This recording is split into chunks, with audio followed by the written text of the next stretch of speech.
नमस्कार, स्वागत है आप सभी का द इकोनॉमिस्ट में। चलिए शुरू करते हैं आज के द इकोनॉमिक टाइम्स के एडिटोरियल्स को डिस्कस करना। एडिटोरियल डिस्कशन से पहले हमेशा की तरह हम सबसे पहले एक स्पीकिंग ट्री का आर्टिकल पढ़ेंगे, ओके, जो हमें मोटिवेशन देता है हमारी ज़िंदगी में क्या होना चाहिए, हमें क्या करना चाहिए। तो ये आर्टिकल जो है ये सदगुरु जो जग्गी वसुदेवा साउथ इंडिया के काफ़ी फेमस स्पिरिचुअल पर्सनैलिटी हैं, तो उनके द्वारा ये आर्टिकल लिखा गया है। तो ये स्टार्टिंग में बात कर रहे हैं ब्लिसफुल, मतलब कि आनंदमय सिचुएशन में रहने की। यहाँ पर बात की गई है कि जो हमारी फंडामेंटल रिस्पॉन्सिबिलिटी है वो है कि आनंदमय, मतलब कि हम अपनी ज़िंदगी में अगर कुछ रिस्पॉन्सिबिलिटी अदा करना चाहते हैं या कुछ गोल हम अचीव करना चाहते हैं तो वो है कि हमें ब्लिसफुल बनना चाहिए, मतलब आनंदमय की जो सिचुएशन होती है, आनंद की जो सिचुएशन होती है, उस सिचुएशन में जीना सीखना चाहिए। तो ये सिचुएशन को सीखना प्रैक्टिस से आता है, बिना प्रैक्टिस से कुछ भी नहीं हासिल होता। अगर हम ये कहें कि हमने बड़ी कोशिश की है कि हम आनंदमय जो सिचुएशन होती है, एक ये स्पिरिचुअल स्टेट होती है, ओके, ये बड़ी तपस्या के बाद प्राप्त होती है, बहुत मेहनत करनी पड़ती है, ऐसे ही नहीं होता। तो लेकिन अगर हम कुछ करेंगे नहीं तो फिर पहुंचेंगे भी कैसे। तो ये हमारी कोशिश होनी चाहिए, हमें जो है आगे बढ़ना है। और आगे बात की गई है कि अगर हम आनंदमय सिचुएशन में पहुंचेंगे, इस स्टेट में पहुंचेंगे, ओके, तो हम जो भी एक्टिविटी परफॉर्म करेंगे ना, तो वो सारी एक्टिविटी वो हमारी परफॉर्म हो जाएगी, किसी तरह की रुकावट जो है हमारे सामने नहीं आएगी। और अगर हम खुश रहेंगे, हम आनंद की सिचुएशन में रहेंगे, तो हमारी संगत में जो भी कोई आएगा वो भी जो है आनंदमय हो जाएगा, वो भी जो है खुश होकर जो है आपसे बात करेगा। तो आगे यहाँ पर बात की गई है कि अगर आप इन्वेस्टमेंट्स के बारे में बात करते हो, ओके, अगर आप अपनी ज़िंदगी में तो इन्वेस्टमेंट करने की बात करते हो, तो आपको हमेशा एक चिंता रहती है कि जो आपने इन्वेस्टमेंट की है क्या वो आगे ग्रो करेगी, आगे मुझे सक्सेसफुल पर्सन बना सकती है आगे आने वाले समय में। तो इस तरह की चिंता हमेशा रहती है जब भी हम कहीं पर पैसा लगाते हैं। तो आगे बात की गई है कि आपका जो पैसा है, घर है, एजुकेशन है, ये कोई बड़ी इन्वेस्टमेंट नहीं है। सबसे बड़ी इन्वेस्टमेंट तो वो है जो आपको ज़िंदगी मिली है, जो आपके अंदर जो ज़िंदगी पल पल जो है आगे बढ़ रही है, वो ज़िंदगी आपकी सबसे बड़ी इन्वेस्टमेंट है। तो इसके ऊपर आपको फोकस करना चाहिए कि ज़िंदगी कैसे जीनी है, ओके। तो आगे यहाँ पर बात की गई कि आपकी जो रिस्पॉन्सिबिलिटी है वो हमेशा यही है कि आप हमेशा आगे ग्रो करें, आगे बढ़ें, ओके। अगर आपके पास बच्चे हैं तो आप हमेशा यही सोचते हैं कि वो आगे ग्रो करें, ठीक है, आगे जो है लाइफ में सक्सेस हों, ओके। तो अगर आपके पास कोई बिजनेस है तो आप तब भी यही चाहते हैं कि आप ग्रो करें, ओके, आगे बढ़ें। अगर आपका प्रोफेशन है, ओके, कोई भी प्रोफेशन है, तो आप यही चाहेंगे कि आप ग्रो करें, ओके, चाहे वो profession as a research field में है, चाहे डॉक्टर हो, चाहे इंजीनियर हो, चाहे एक प्रोफेसर हो, ओके, हर कोई चाहता है कि वो ग्रो करे, ओके। यहाँ पर सबसे इम्पोर्टेंट बात की गई है कि आप दूसरी चीज़ों के ऊपर फोकस करो, अच्छी बात है, ग्रो करो, लेकिन सबसे जो इम्पोर्टेंट थिंग है, जो भी मैंने लाइफ की बात की है कि जो परमात्मा ने आपको ज़िंदगी दी है ना, तो इसके ऊपर भी फोकस करो। अपनी जो अध्यात्म की जो कैपेबिलिटीज़ है ना, उनको भी आगे लेकर आओ, ओके, क्योंकि ये जो यहाँ पर जो पॉसिबिलिटीज़ है ना, ये बेअंत है, ओके, अनबाउंडेड पॉसिबिलिटीज़ हैं कि आप बहुत आगे जाओगे, ठीक है। तो अगर आप किसी प्रोफेशन की बात करते हैं तो वहाँ पर एक लिमिटेशन जरूर आती है कि कोई एक एंड होता है कि हाँ यहाँ पर ख़त्म होता है, ओके। अगर आप कहीं पर कोई सैलरी पैकेज की बात करो तो उसका कोई एंड है, ठीक है, चाहे लाखों में है, चाहे करोड़ों में है। लेकिन अगर आप जो आपके अंदर जो ज़िंदगी है, जो एक अध्यात्म का एक प्रभाव है, ठीक है, ये बेअंत है, तो इसके ऊपर फोकस करना चाहिए, ठीक है। अपने जो मन है, आत्मा है, ठीक है, इसको शुद्ध रखना चाहिए। तो शुद्ध कैसे होता है? जब हम परमात्मा का नाम उच्चारते हैं, सुबह जल्दी उठते हैं, जिसको हम ब्रह्म मुहूर्त बोलते हैं, ओके। तो वैसे ही पूरा दिन हम जो है अच्छे पॉजिटिव माइंड से जो निर्वाह करते हैं, तो ये सारा का सारा प्रोसेस है, ठीक है, आगे बढ़ने के लिए। और आगे यहाँ पर बात की गई है कि अगर आप अपने बच्चों की बात करें तो एज ए ह्यूमन बीइंग्स जो है उनके अंदर जो है बेअंत पॉसिबिलिटीज़ हैं आगे बढ़ने की। लेकिन अगर आप ये कहें कि आपके बच्चे हैं तो आपके बच्चे के तौर पर उनके पास बेअंत पॉसिबिलिटीज़, तो ऐसा मुमकिन नहीं है। अगर आप अपने बच्चों की तरह से देखोगे तो वहाँ पर उनके पास भी लिमिटेशन है, जैसे कि हमारे अलग अलग प्रोफेशंस में कुछ लिमिटेशंस हैं, ठीक है। कोई एक हद है कि इस हद के पार आप नहीं जा सकते। लेकिन परमात्मा का जो नाम है, ये मार्ग जो है, ये बेअंत है, हमें बहुत आगे लेकर जाएगा, ठीक है। हमारी स्पिरिचुअल लाइफ बहुत बेहतर कर देगा, ठीक है। तो इन सब चीज़ों को हमें प्रैक्टिकली लेने की ज़रूरत है। ऐसा नहीं है कि अगर हम सुबह उठे, परमात्मा का नाम लिया, और जो नाम लेने का मकसद है, जब पूरा दिन हम विचरेंगे दुनिया के सामने तो वो मकसद ही भूल जाएं। ओके, तो इन चीज़ों से जो हमें यही सीखने को मिलता है कि जो क्रोध है इसको हमें कैसे काबू करना है, ठीक है।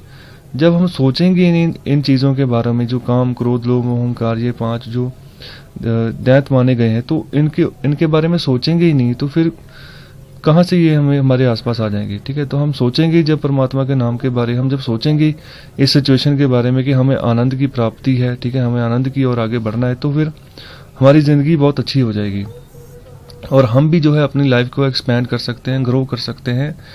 जैसे परमात्मा है वैसे ही, जैसे वो बेअंत है, वैसे ही हमारी लाइफ भी जो है ऐसी प्रोसेस के हिसाब से आगे बढ़ सकती है। तो हमें ये रिस्पॉन्सिबिलिटी हमारी लाइफ में समझनी चाहिए कि हमने आनंद के लिए जीना है, आनंदमयी सिचुएशन में जीना है। ओके, तो चलिए डिस्कस करते हैं फर्स्ट आर्टिकल आज का। बहुत ही इंटरेस्टिंग आर्टिकल्स हैं सारे। ओके, बहुत कुछ नया सीखने को मिलेगा, तो चलिए स्टार्ट करते हैं। सो ये जो आर्टिकल है, इस आर्टिकल में एनवायरनमेंट इम्पैक्ट असेसमेंट रूल्स के बारे में बात की गई है कि उनका हम ध्यान ही नहीं रखते, फॉलो ही नहीं करते। जब भी कोई ऐसा एनवायरनमेंट रिलेटेड कोई प्रोजेक्ट आता है गवर्नमेंट के पास, ठीक है, पास होने के लिए, तो ऐसे ही उसको पास कर दिया जाता है बिना कि इनके रूल्स को फॉलो किए। तो यहाँ पर बात की गई है कि हमें जो है हमारा एनवायरनमेंट है इसको फोकस करके चलना होगा। एनवायरनमेंट बड़ा ज़रूरी है। अगर आसपास का माहौल, आसपास का जो आपका एनवायरनमेंट है वही सही नहीं होगा तो आपकी लाइफ कैसे सही होगी। ओके, तो जैसे हमारी लाइफ इंपॉर्टेंट है वैसे ही हमारा एनवायरनमेंट भी हमारे लिए उतना ही इम्पॉर्टेंट है। तो हमें सब चीज़ों का ध्यान रख के चलना होगा आने वाले समय में। तो चलिए स्टार्ट करते हैं इस आर्टिकल को। तो यहाँ पर स्टार्टिंग में ऑथर बोल रहे हैं कि जो एनवायरमेंटल नॉर्म्स हैं, ठीक है, वो बने हैं जो आम आदमी हैं उनको प्रोटेक्ट करने के लिए, ना कि एनवायरनमेंट को प्रोटेक्ट करने के लिए। तो जो नेचर है वो खुद ही कैपेबल है, अपनी केयर वो खुद कर सकती है, ठीक है। उसको हमारी ज़रूरत नहीं है कि हम उसके लिए नॉर्म्स बनाएं। ओके, तो नेचर अपने आप को खुद प्रोटेक्ट कर सकती है, ठीक है। तो जब यहाँ पर बात की गई है, अगर हम बात करें कि जहाँ पर एनवायरनमेंट के ऊपर बहुत ज़्यादा स्ट्रेस डाल दिया जाता है, ठीक है, कुछ पर्टिकुलर पॉइंट्स के ऊपर, तो वो खुद ही जो है हमें उसका रिस्पॉन्स भी दे देता है कि अगर आपने नेचर के साथ खिलवाड़ किया है तो उसका रिस्पॉन्स भी झेलो। तो एग्जाम्पल के तौर पर यहाँ पर बात की गई है कि ह्यूमंस को हार्म पहुँचता है, कैसे पहुँचता है, ठीक है। जब भी हम कोई नेचर के खिलाफ काम करते हैं, ठीक है, जैसे कार्बन डाइऑक्साइड जो है दिन ब दिन बढ़ता जा रहा है, ग्लेशियर्स इसीलिए पिघल रहे हैं, ग्लेशियर्स पिघल रहे हैं तो फिर फ्लड्स आ रहे हैं, फ्लड्स आ रहे हैं तो फिर जो नदियाँ नाले हैं वो भर रहे हैं, उफान पर आ जाते हैं, तो जो घर हैं वो तबाह हो जाते हैं, ठीक है, जो पॉपुलेशन है वो मरना शुरू हो जाती है। तो ये सारा इसी का रिजल्ट है, ठीक है। एनवायरनमेंट के साथ जब भी पंगा लेंगे तो वो हमें भी नहीं छोड़ेगा। तो यही पैंडेमिक में जो सिचुएशन चल रही है तो उसमें भी यही चीज़ें आपको देखने को मिल रही हैं, ठीक है। चाइना में जानवरों को मारा गया बिना किसी वजह से, ठीक है, क्योंकि उनको भी वैसे हक है जीने का, एनवायरनमेंट का हिस्सा है वो भी, ठीक है, उनको हम मारकर खा रहे हैं, तो ये सही नहीं है। तो इन ऐसी प्रैक्टिसेस को रोकना चाहिए, ठीक है। इंडिया में भी काफ़ी सेक्टर में ऐसी प्रैक्टिसेस होती हैं, हालांकि इतने बड़े पैमाने पर नहीं होती जैसे चाइना जैसे मुल्कों और थाईलैंड जैसे मुल्कों में होती है। तो जितने पैमाने पे इंडिया में हो रही है, ठीक है, जैसे उसको भी मेरे ख्याल से रोक देना चाहिए, सही नहीं है। ओके, जैसे अगर हम लेदर का एक्सपोर्ट करते हैं तो लेदर के लिए हमें पंछी चाहिए, ठीक है, उनको मारते हैं, ठीक है, या फिर जो मरे होते हैं उनको लेकर उनकी चमड़ी उतार कर उसका लेदर बना के एक्सपोर्ट करते हैं हम। लेकिन इंडिया में भी बहुत से केसेस में ऐसा होता है कि जैसे जो बड़े बड़े जीव हैं जैसे बल्द है, गांव है, उनको कई बार जानबूझकर भी मारा जाता है। ओके, सिर्फ और सिर्फ जो है अपनी इच्छाओं को पूरा करने के लिए, जो लेदर की जो डिमांड है उसको पूरा करने के लिए। तो यहाँ पर आगे बात की गई है। तो कई बार ऐसा होता है, यहाँ पर बोला गया है कि प्रोजेक्ट्स जो लॉन्च होते हैं, जहाँ पास होते हैं गवर्नमेंट ऑफ इंडिया की तरफ से, ठीक है, खास तौर पे वो प्रोजेक्ट जहाँ पर एनवायरनमेंट का कुछ पंगा आड़ा रहता है कि एनवायरनमेंट को हानि पहुंच सकती है, तो वो सबसे पहले गवर्नमेंट के जो एनवायरनमेंट इम्पैक्ट असेसमेंट अथॉरिटी उसके पास जाता है, ठीक है, वो पास करता है, फिर आगे वो उसके लिए काम शुरू होता है। बहुत सारे ऐसे प्रोजेक्ट्स हैं जो अभी भी डिले पे चल रहे हैं, ठीक है, जैसे अरावली के आसपास यहाँ पर एक दिल्ली हरियाणा में एक हाईवे बनना है, ठीक है, तो अरावली के चलते कि उनको उसके एनवायरनमेंट के ऊपर जो है इम्पैक्ट पड़ेगा, तो वो अभी पास नहीं हो पा रहा है। बहुत सारे ऐसे कॉरिडोर्स हैं जो नेशनल पार्क से होकर गुजर रहे हैं, ठीक है, लेकिन अभी जो है उसके ऊपर अभी भी काम चल रहा है, ठीक है, सरकार पास नहीं कर रही है। तो इसी की तरह कुछ ऐसे प्रोजेक्ट्स भी हैं जहाँ पर बिना एनवायरनमेंट के रूल्स को ध्यान में रखते हुए, एनवायरनमेंट इम्पैक्ट असेसमेंट के रूल्स को ध्यान में रखते हुए जो प्रोजेक्ट्स हैं उनको पास कर दिया जाता है, ठीक है। फिर आगे जो प्रोजेक्ट डेवलपर है वो अच्छा मुनाफा कमाता है, ठीक है, जब प्रोजेक्ट लॉन्च होता है। तो इससे क्या होता है, इनडायरेक्टली नुकसान ही होता है, जीव जंतुओं का नुकसान होता है, पेड़ काट दिए जाते हैं, ठीक है, गर्मी बढ़ जाती है, तो इनडायरेक्टली ह्यूमन बींग्स का ही सबसे ज़्यादा नुकसान होता है इन सब चीज़ों से। तो यहाँ पर बात की गई है कि जो एनवायरनमेंट इम्पैक्ट असेसमेंट जो 2020 के रेगुलेशंस हैं, तो उसमें तो ये एंटायरली मिसिंग है कि इसके ऊपर हमने कोई बात ही नहीं की कि जो प्रोजेक्ट्स को जो है पास कर दिया जाता है बिना एनवायरनमेंट के अप्रूवल के। तो आगे चलो डिस्कस करते हैं। तो ये जो कंसर्न है बड़ा इंपॉर्टेंट है, ठीक है। एज ए इंडिविजुअल अगर आप स्टूडेंट हो तो आपको इसके ऊपर बड़ा गंभीर से सोचना चाहिए, काम करना चाहिए। जो आप एडिटोरियल्स में सीखते हैं, ठीक है, तो उसको आपने डेली लाइफ में अपनाना है। डेली लाइफ में अपनाने की कोशिश करोगे ना, तभी आप प्रैक्टिकली उसको समझ पाओगे। अगर आप इसको सिर्फ थ्योरेटिकली रखोगे ना, तो थ्योरेटिकली चीज़ें भूल जाते हैं। तो इसीलिए यह हम इंडियंस का थोड़ा सा ड्रॉबैक है कि हम प्रैक्टिकली चीज़ों को ज़्यादा फोकस नहीं करते। हालांकि सिचुएशंस पहले जैसी नहीं रही हैं, बहुत से इंडियंस जो है आगे आ रहे हैं, ठीक है, बहुत सारा नाम कमाया है वर्ल्ड में, ठीक है, प्रैक्टिकली सोचकर। तो हमें भी प्रैक्टिकली आगे बढ़ना है, ठीक है। सो चलिए आगे डिस्कस करते हैं। सो आगे बात की गई है जो अभी का एनवायरमेंटल इम्पैक्ट असेसमेंट जो 2020 के रेगुलेशंस हैं, उसको बोला गया है कि मोस्टली जो कंपाइलेशन है जो 2006 में जो रेगुलेशन आया था उसके, तो उसकी जो कमजोरियां थी उन्हीं को कंपाइल करके जो है ये 2020 का जो एनवायरमेंटल इम्पैक्ट असेसमेंट का जो रेगुलेशन उसको बना दिया है। तो ये जो पुराने वाला जो ये रेगुलेशन था 2006 का, तो उसमें भी जो थी डैमेजिंग प्रोविजंस थी, जहां पर जो था बहुत सारी वायलेशन थी एनवायरमेंटल नॉर्म्स के रिगार्डिंग, ओके। तो उसको रेगुलराइज कर दिया गया था सन 2006 के रेगुलेशन जो रिपोर्ट आई थी उसके अकॉर्डिंग। तो यहाँ पर यही बात की गई है कि उन्हीं प्रोविजंस को दोबारा से कंपाइल करके 2020 में डाल दिया है, ठीक है। तो तब भी बहुत खामियां थी, तो अब तो खामियां है ही हैं, ठीक है। अब तो और बात बिगड़ चुकी है। 2006 में एनवायरनमेंट की सिचुएशन इतनी खराब नहीं थी जितनी अब है 2020 में, ठीक है। और इम्पैक्ट असेसमेंट के जो रूल्स हैं आप उन्हीं को कॉपी कर रहे हैं, जो 2006 की कमजोरियां थी उन्हीं को आप कॉपी करके नए रूल्स लेकर आ रहे हैं। तो इससे तो और हानि होगी इन्वायरमेंट को आने वाले समय में। तो आगे बात की गई है कि अगर हम इंडिया की बात करें, तो जब भी हम इन रूल्स को इन्फोर्सली या हम इम्प्लीमेंट करने की कोशिश करते हैं, तो इस कैटेगरी में हम बहुत वीक हैं। अभी भी बहुत सारे यूनिट्स हैं, बहुत सारे प्रोजेक्ट्स हैं जो कि एनवायरमेंट इम्पैक्ट असेसमेंट के बिना क्लियरेंस से चल रहे हैं। एनवायरमेंटल क्लियरेंस गवर्नमेंट से ली नहीं है, ठीक है। प्रोजेक्ट डेवलपर्स ने और प्रोजेक्ट शुरू कर दिए हैं और उससे मुनाफा भी कमा चुके हैं, कई मुनाफा कमा रहे हैं, ओके। अगर क्लियरेंस नहीं ली उसके अलावा, ठीक है, अपने बिजनेस को इतना ज़्यादा एक्सपैंड कर दिया है कि कोई ध्यान में रखा ही नहीं है कि एनवायरमेंट को भी कोई हानि होगी, ठीक है। अगर ज़मीन चाहिए वहाँ पर जंगल है, जंगल को काट दो, ठीक है। तो ये नहीं कहना कि जंगल जो काटा है उसके जगह पर आप जो है एनवायरनमेंट को क्या दोगे।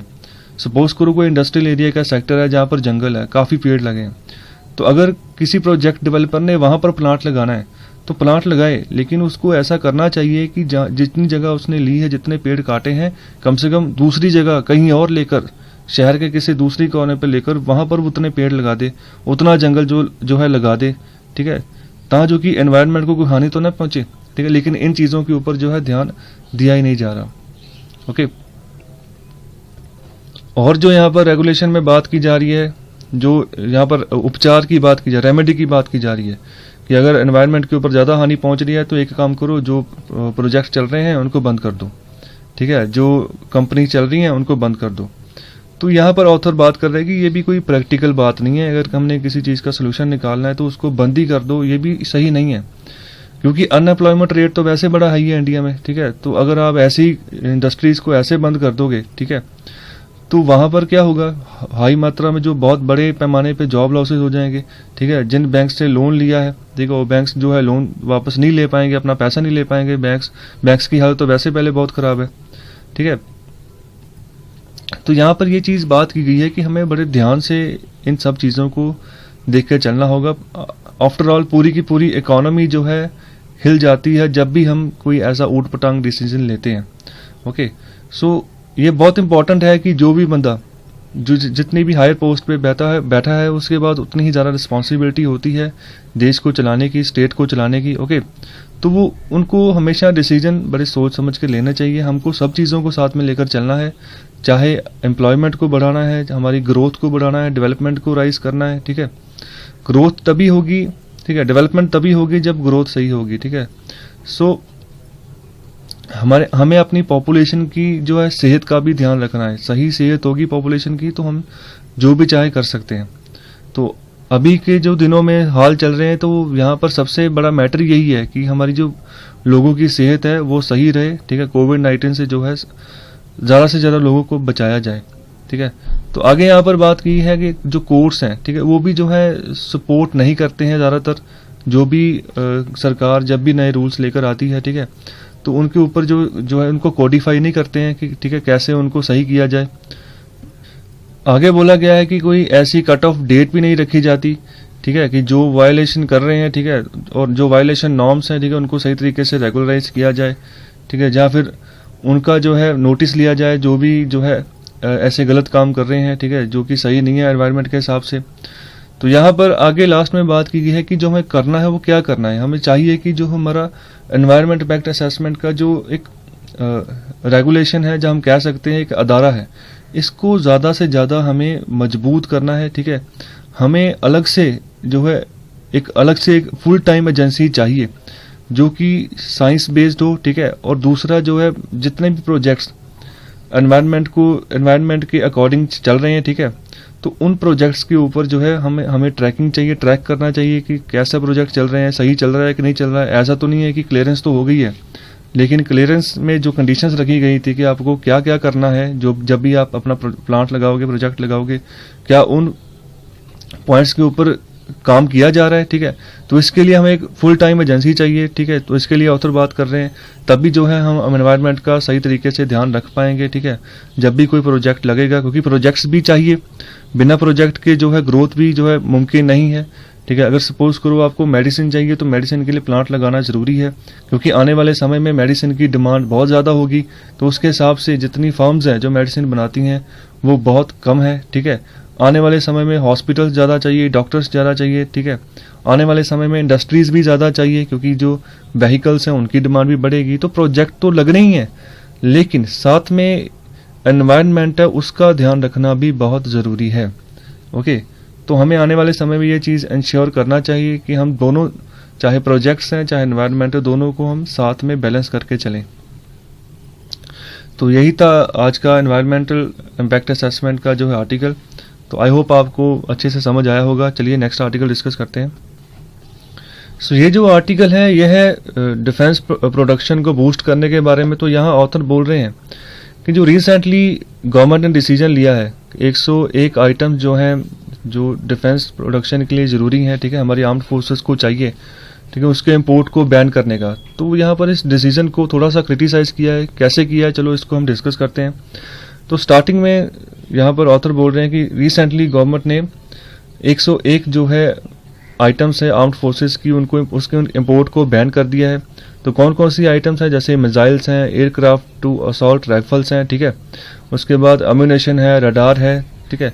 उसके आगे बात की गई है कि इनमें से जो 69 आइटम्स हैं, ठीक है, उनको तो इसी कैलेंडर ईयर के एंड में जो है उनका इंपोर्ट बंद कर दिया जाएगा, ठीक है। तो हमारा ये कैलेंडर ईयर कब खत्म होगा, जब मार्च 31, 2021 आएगा, तब तक हमारा ये कैलेंडर ईयर खत्म हो जाएगा।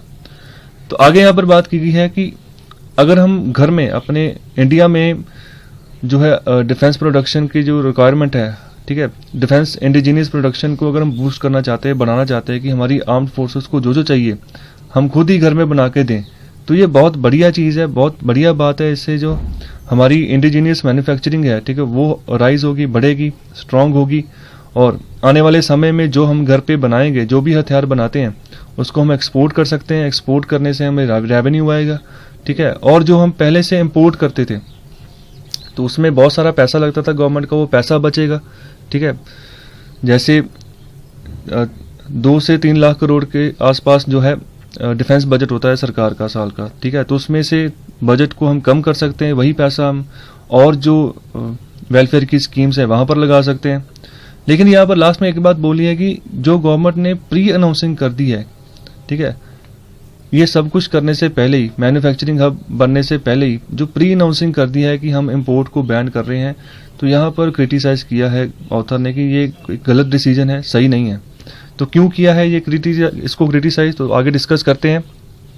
तो पहली बात तो ऑथर ये बोल रहे हैं कि 2 बातें हो सकती हैं कि जहाँ तो इंडिया के पास पहले से ही बहुत ज़्यादा सप्लाई है, ठीक है, जो आर्म फोर्सेस को रिक्वायरमेंट है उन चीज़ों की बहुत ज़्यादा सप्लाई है, ठीक है। तो जो भी उन्होंने बैन लिस्ट में डाले हैं, तो हो सकता है कि इंडिया के पास पहले से ही उसका बहुत बड़े पैमाने पर स्टॉक जमा हो। दूसरा यहाँ पर बात की गई है कि दूसरा ये हो सकता है कि आने वाले समय में इंडिया जो है पीस डिक्लेयर कर दे, ये बोल दे कि वो कभी भी वार लाइक इंटेंशंस में पड़ेगा ही नहीं, ठीक है। अगर उससे कोई पंगा लेगा तो वो जवाब देगा ही नहीं, ठीक है। या फिर कोई भी डिस्प्यूट होता है किसी भी नेबर कंट्री के साथ, तो इंडिया जो है कभी वार करेगा ही नहीं, ठीक है। तो ये चीज़ें दो बातें जो है यहाँ पर ऑथर बात कर रहे हैं, ठीक है। तो यहाँ पर और आगे बात की गई है कि अगर हम अपने घर में प्रोडक्शन करना चाहते हैं, तो अगर हमारे पास पहले से ही बहुत सारे स्टॉक्स हैं, तो फिर जो लोकल प्रोड्यूसर हैं, ठीक है, जो लोकल वेंडर्स होंगे जो डिफेंस प्रोडक्ट बनाएंगे आने वाले समय में, तो उनको हम क्या इंसेंटिव देंगे फिर, ओके। और दूसरी यहाँ पर बात की गई है कि अगर हम ये सोच के चल रहे हैं कि हम आने वाले समय में वार लाइक सिचुएशन में पड़ेंगे ही नहीं, ठीक है, ऐसी इंटेंशन लेकर चल रहे हैं, तो फिर हम एक गलत इंप्रेशन दे रहे हैं जो हमारी नेबर कंट्रीज है, ठीक है, जिनसे हमारे डिस्प्यूट्स हैं। तो वो यही सोचेंगे कि हम जो भी कर लें इंडिया जो है आगे से रिस्पॉन्स करेगा ही नहीं, ठीक है। तो ये बातें यहाँ पर जो है ऑथर कर रहे हैं। चलिए आगे डिस्कस करते हैं इसी आर्टिकल को। तो यहाँ पर बात की गई है कि एक और जो कंसीडरेशन है, एक और बात है जिसके ऊपर हमें फोकस करना चाहिए कि आने वाले समय में हमें जो है जो इंडियन प्रोडक्शन होगी डिफेंस सेक्टर में, ठीक है, उसको इस पैमाने पर लेकर जाना है कि पूरे ग्लोबल लेवल में वो एक कंपटीशन दे पाए हर एक सेगमेंट में। तो हमारे कॉम्पिटिटर कौन है? हमारे कॉम्पिटिटर है चाइना है, ठीक है, हमारे कॉम्पिटिटर रशिया है, ठीक है, कि आने वाले समय में हम ऐसा डिफेंस प्रोडक्ट बनाएं कि जो उसकी डिमांड है पूरे ग्लोब में हो। जैसे इसी समय में हमने रफेल के जहाज खरीदे हैं फ्रांस से, तो आने वाले समय में ऐसा हो कि हम खुद के जहाज बनाएं, ऐसे बनाएं कि जो रफेल से भी बढ़िया हों, ओके। तो यहाँ पर इस चीज़ की बात की गई कि हमें एक परसेंटेज प्राइस प्रेफरेंस जो है उसको अनाउंस करना चाहिए, ठीक है, कि किस हिसाब से जो है हम अपने प्रोक्रूटमेंट जो है उसको आगे बेच सकते हैं, ठीक है, जिससे कि जो है कॉम्प्लेक्सिटी है, ठीक है, वो जो है खत्म होगी आने वाले समय में। तो यहाँ पर आगे और बात की गई कि जो सबसे इम्पोर्टेंट बात है वो, तो अगर हम सबसे इम्पोर्टेंट बात है जो कि इंडियन प्रोक्यूरमेंट डिफेंस प्रोक्यूरमेंट उसके अकॉर्डिंग जो आती है वो है lack of clarity on problem, okay, कि इन चीज़ों की कभी क्लैरिटी दी ही नहीं जाती, ठीक है। कि सबसे पहले कि प्रॉब्लम क्या है जिसका हमने सोल्यूशन निकालना है, ठीक है, प्रॉब्लम के बारे में क्लैरिटी दी ही नहीं जाती कि मतलब कहने का कि किन चीज़ों के ऊपर जो है आर्म्ड फोर्सेस को रिक्वायरमेंट है और किन चीज़ों के ऊपर नहीं है, ठीक है, इसकी कोई भी क्लैरिटी कभी भी नहीं दी जाती जब भी कोई डिफेंस सेक्टर में हम मैन्युफैक्चरिंग करते हैं या कोई प्रोडक्ट डिफेंस का हम बाहर से इम्पोर्ट करते हैं। तो यहाँ पर यह बात की गई है कि ऐसा क्लैरिटी इसलिए नहीं दी जाती कि आने वाले समय में, ठीक है, जो भी इंपोर्ट लॉबीज होंगी जिनके द्वारा डिफेंस सेक्टर के जो प्रोडक्ट्स हैं उनको इंपोर्ट किया जाएगा, उनको और जो एजेंट्स होंगे कमीशन एजेंट्स इनको ज़्यादा से ज़्यादा जो है मुनाफा पहुंचाया जा सके, ओके। तो ये सीधी सी बात जो है ऑथर कर रहे हैं, जो प्रॉब्लम की क्लैरिटी ना होना इसके बारे में। तो आगे यहाँ पर बात की गई है कि जो प्रॉब्लम्स हैं उनको स्पेसिफाई करना चाहिए और जो नए प्रोड्यूसर्स हैं, ठीक है, उनको जो है कहना चाहिए कि वो सोल्यूशन जो है लेकर आए, ठीक है। अगर हम प्रॉब्लम को स्पेसिफाई करेंगे तो नेचुरली है जब भी कोई डिफेंस सेक्टर का प्रोडक्ट बनेगा उसके रिगार्डिंग कोई भी प्रॉब्लम है, ठीक है, अगर क्लैरिटी हो जाएगी तो जितने भी उसके प्रोड्यूसर्स होंगे वेंडर्स होंगे तो वो कोई ना कोई सोल्यूशंस निकाल सकते हैं, ठीक है, वो सॉल्यूशंस जो है लेकर आ सकते हैं, तो ऐसा सॉल्यूशन जो है इफेक्टिव हो सकता है। ठीक है, सो आगे यहाँ पर बात की गई है कि हमने जो है अपना डिफेंस सेक्टर है इसको आने वाले समय में पूरे ग्लोबल मार्केट के अकॉर्डिंग डिज़ाइन करना है, कि पूरे ग्लोब में, जैसे रिसेंटली गवर्नमेंट ऑफ इंडिया ने रोमानिया को जो था $40 मिलियन के जो थे अपने डिफेंस प्रोडक्ट्स जो थे बेचे थे। तो ऐसे आने वाले समय में और भी नेशंस डिमांड कर सकते हैं कि इंडिया का जो डिफेंस प्रोडक्ट है, जैसे मिसाइल्स हैं, ठीक है, एयरक्राफ्ट्स हैं, ये हमें चाहिए, तो हमें उनको प्रोवाइड करवाना है। ठीक है, हमें कम्पीट करना है चाइना को आने वाले समय में डिफेंस सेक्टर में। तो जो नए स्टार्टअप्स हैं, नए डिज़ाइन स्टार्टअप्स, ठीक है, और जो एक्सपीरियंस मैन्युफैक्चरर्स हैं, जैसे रिलायंस है, टाटा है, ठीक है, जो कि पिछले काफ़ी समय से, ठीक है, सदियों से जो है मैन्युफैक्चरिंग के सेक्टर में काम कर रहे हैं। फॉर एग्जांपल अगर मैं टाटा की बात करूं, रिलायंस तो चलो अभी आया, तो उनको जो है नए स्टार्टअप्स और जो एक्सपीरियंस मैन्युफैक्चरर्स हैं उनको कोलैबोरेट करके, ठीक है, हम जो है इंडिजीनियसली सॉल्यूशंस निकाल सकते हैं जो भी हमारी डिफेंस सेक्टर्स में प्रॉब्लम्स हैं। प्रॉब्लम्स कैसे आ जाती हैं, जैसे एक एयरक्राफ्ट बना रहे हैं, ठीक है, तो 40-40 साल लग गए हमें अपना एक इंडिजीनियसली एयरक्राफ्ट डिज़ाइन करते करते, क्योंकि पूरा का पूरा वो डिज़ाइन कौन कर रहा है, R&D सेक्टर किसके पास है, गवर्नमेंट के पास। ओके, वहाँ पर कोई प्राइवेट इंटरफेरेंस है ही नहीं। ठीक है, अगर हम अमेरिका की बात करें तो वहाँ पर ज़्यादा से ज़्यादा प्राइवेट इंटरफेरेंस है, तभी वो मैन्युफैक्चरिंग जो भी नया प्रोडक्ट बनाता है उसमें उसकी क्वालिटी होती है, एक यूनिक चीज़ होती है। ठीक है, जितने भी प्रोडक्ट उसने आज तक बनाए हैं, जितने भी मिसाइल्स या किसी तरह के भी जो डिफेंस प्रोडक्ट अमेरिका ने बनाए हैं, ओके, तो इन चीज़ों के ऊपर हमें भी यहाँ पर ध्यान देना होगा। ठीक है, जो भी हम यहाँ पर प्रोडक्ट बनाएं, ठीक है, तो उसको हमें इंडिया की आर्म्ड फोर्सेस को देना चाहिए, वो टेस्ट करें, तो आने वाले समय में अच्छे रिजल्ट आएँ, ताकि की अच्छी ग्लोबल मार्केट जो है बन पाए हमारे डिफेंस प्रोडक्शन सेक्टर की। तो ये था आर्टिकल कि हमें बूस्ट तो करना ही है हमने डिफेंस सेक्टर में। ठीक है, हमें ये कोशिश तो करनी ही है कि हम अपने इंडिया के ग्राउंड में जो है अच्छा सा एक डिफेंस सेक्टर बना के दें। ठीक है, तो आने वाले समय में गवर्नमेंट ये भी सोच रही है कि प्राइवेट इन्वेस्टमेंट की जाए, प्राइवेट कुछ कंपनीज को साथ में लेकर चला जाएगा, तो अच्छी बात है। आने वाले समय में अगर हम आत्मनिर्भर होते हैं तो इससे बढ़िया बात और क्या हो सकती है। तो बहुत बहुत शुक्रिया, ये था पार्ट 1 आज के एडिटोरियल एनालिसिस का। तो पार्ट 2 में लेकर जल्दी हाजिर होता हूँ आपके सामने, तो आप कृपया कोशिश कीजिए, पढ़िए, समझिए, ठीक है, और कमेंट बॉक्स में अपना रिप्लाई ज़रूर दें, अपना फीडबैक ज़रूर दें जहाँ पर कोई भी कमी है। ठीक है, सो बहुत बहुत शुक्रिया आपका, लाइक, शेयर और सब्सक्राइब करना ना भूलें। ओके, और एनवायरनमेंट का ध्यान रखें, अपनी सेहत का ध्यान रखें। बहुत बहुत धन्यवाद, शुक्रिया।